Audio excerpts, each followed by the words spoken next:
An Maria rose YouTube ചാനലിലേക്ക് എല്ലാവർക്കും സ്വാഗതം. ഇന്ന് നമുക്ക് കടച്ചക്കയും കടലയും എങ്ങനെയാണ് കറി വെക്കുന്നത് നോക്കാം. ആദ്യം കടച്ചക്ക കട്ട് ചെയ്ത് അതെല്ലാം തൊലിയെല്ലാം കളഞ്ഞ് നമുക്ക് പീസാക്കി എടുക്കാം. അപ്പോൾ നമ്മൾ കടച്ചക്കയെല്ലാം കട്ട് ചെയ്ത് ക്ലീൻ ആക്കി എടുത്തു. ഇപ്പം നമുക്ക് കടച്ചക്ക വേകാൻ വെക്കാം. ആവശ്യത്തിന് വെള്ളം ഒഴിച്ച് ഒരു സവോള ഇട്ട് കുറച്ച് മഞ്ഞൾപ്പൊടി ഇട്ട് കുറച്ച് ഉപ്പും കൂടി ഇട്ടിട്ട് നമുക്ക് വേവിച്ചെടുക്കാം. ഒരു മുറി തേങ്ങ നമ്മൾ ചിരണ്ടിയിട്ടുണ്ട്. ഇത് നമുക്ക് നല്ലോണം വറക്കണം.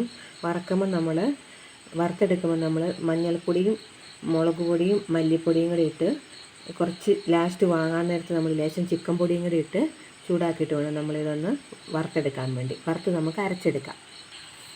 നമ്മളിപ്പം തേങ്ങയെല്ലാം വറുത്ത് അരച്ചെടുത്തിട്ടുണ്ട്. നമുക്കിനി കടച്ചക്കകത്തിട്ട് തിളപ്പിച്ചെടുക്കാം. നമ്മുടെ കടച്ചക്ക കറി റെഡി ആയിട്ടുണ്ട്. അരപ്പൊക്കെ ഇട്ട് തിളപ്പിച്ച് വേവിച്ച് വെച്ച കടലയിട്ട് ഇനി നമുക്ക് ഇതിന് കടുക് ലാളിച്ചെടുക്കാം. നമുക്ക് കടുക് ലാളിച്ചിടാം. അങ്ങനെ നമ്മുടെ കടച്ചക്ക കറി ഇവിടെ റെഡി ആയിട്ടുണ്ട്. എല്ലാവരും ട്രൈ ചെയ്ത് നോക്കുക. എല്ലാവരും വീഡിയോ ഇഷ്ടപ്പെട്ടാൽ ലൈക്ക് ചെയ്യാനും ഷെയർ ചെയ്യാനും സബ്സ്ക്രൈബ് ചെയ്യാനും മറക്കരുത്.